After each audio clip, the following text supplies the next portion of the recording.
আপনের চেয়ে পর ভালা, পরের চেয়ে জঙ্গল ভালা। জঙ্গলে গেলে বান্দরে কয় তুই কোন হালা।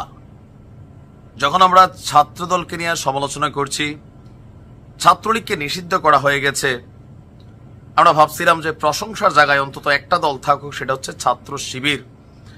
এত বছর ধরে মজলুম, কিন্তু ক্ষমতা এখনো ঠিকমতো আসে নাই, তার আগেই গুন্ডামি শুরু হয়ে গেছে ছাত্র শিবিরেরও। আপনি মতের বিরুদ্ধে কথা বলবেন, আপনারে রোমে ঢুইকা পিটাবে, মারবে। তীব্র নিন্দা আমরা জানাই ভাই। তাহলে ছাত্রলীগের আর দোষ কি? আপনারা তো এখনো সুযোগ পান নাই, তার মানে শুরু হয়ে যাবে রক কাটাকাটির খেলা? কারণ আপনার মতের বিপরীতে আরেকজন বক্তব্য দিছে, ফেসিবাদী আইকন শুরু হয়ে গেছে আমাদের অনুধাবন না নেন। আর বৈষম্য বিরোধীদের সাথে এখন ছাত্র শিবির, ছাত্রদল সবারই কিন্তু একটা সাংঘর্ষিক ফাইনাল অবস্থান হয়ে গেছে। ঘটনা হচ্ছে সিলেটের এমসি কলেজ। যদিও এটা নিয়ে শিবিরের যারা কেন্দ্রীয় সভাপতি বা বিভিন্ন সেক্টর আছেন সবাই সমালোচনা করেছেন। সিলেটের এমসি কলেজ বিশ্ববিদ্যালয়ের ছাত্রাবাসে মিজানুর রহমান রিয়াদ নামক এক শিক্ষার্থীকে মারধরের অভিযোগ উঠেছে শিবিরের বিরুদ্ধে। গতকালকে রাতে এই ঘটনা ঘটেছে। আহত অবস্থায় তাকে উদ্ধার করে Sylhet medical college, Osmani medical college হাসপাতালে ভর্তি করা হয়। মিজানুর রহমান ইংরেজি তৃতীয় বর্ষের শিক্ষার্থী এবং বাংলাদেশ আঞ্জুমানে তালামিজি ইসলামিয়া নামক একটা সংগঠনের সাথে জড়িত। প্রেক্ষাপট কি? যিনি মার খেয়েছেন মিজান, তার বক্তব্য হচ্ছে তিনি ছাত্রাবাসের প্রথম ব্লকের 101 নম্বর কক্ষের আবাসিক শিক্ষার্থী। খুলনা বিশ্ববিদ্যালয়ে যে ঘটনা ঘটেছে, সেই ঘটনায় সামাজিক যোগাযোগ মাধ্যম ফেসবুকে তিনি একটা পোস্ট দিয়েছেন।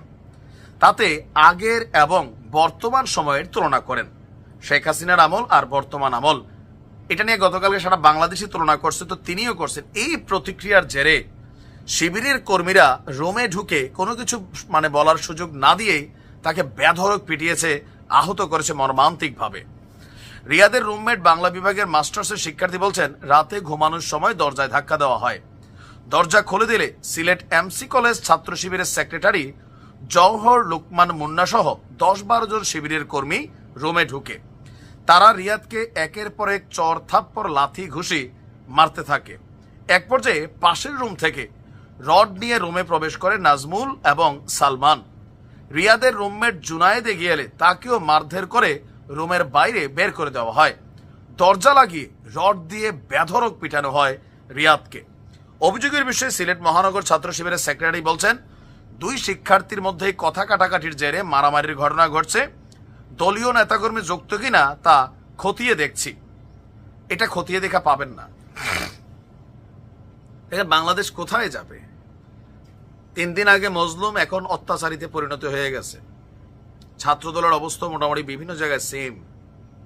তো এইরকম চলতে থাকলে, কে জানি একজন বলছিল, ভাই যেটা শিবির অধ্যুষিত এলাকা সেখানে শিবিরের চরিত্র আলাদা।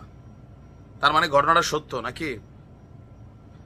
এতদিন আমরা অন্তত ভাবতাম যে সন্ত্রাসী তালিকায় শুনতাম রক কাটাকাটির খেলা, রড দিয়া পিটাপিটির খেলা, বাট আজকে কিন্তু বাস্তব করে ফেললেন। যদিও শিবির এটার ব্যাপারে বিভাগীয়ভাবে একটা ব্যবস্থা নেওয়ার সিদ্ধান্ত নিয়েছে, আমরা দেখি কি সিদ্ধান্ত হয়। বাট বিষয়গুলো দুঃখজনক, অন্তত শিবিরের পোলাবেন থেকে আমরা এটা আশা করি নাই। ভালো থাকুন।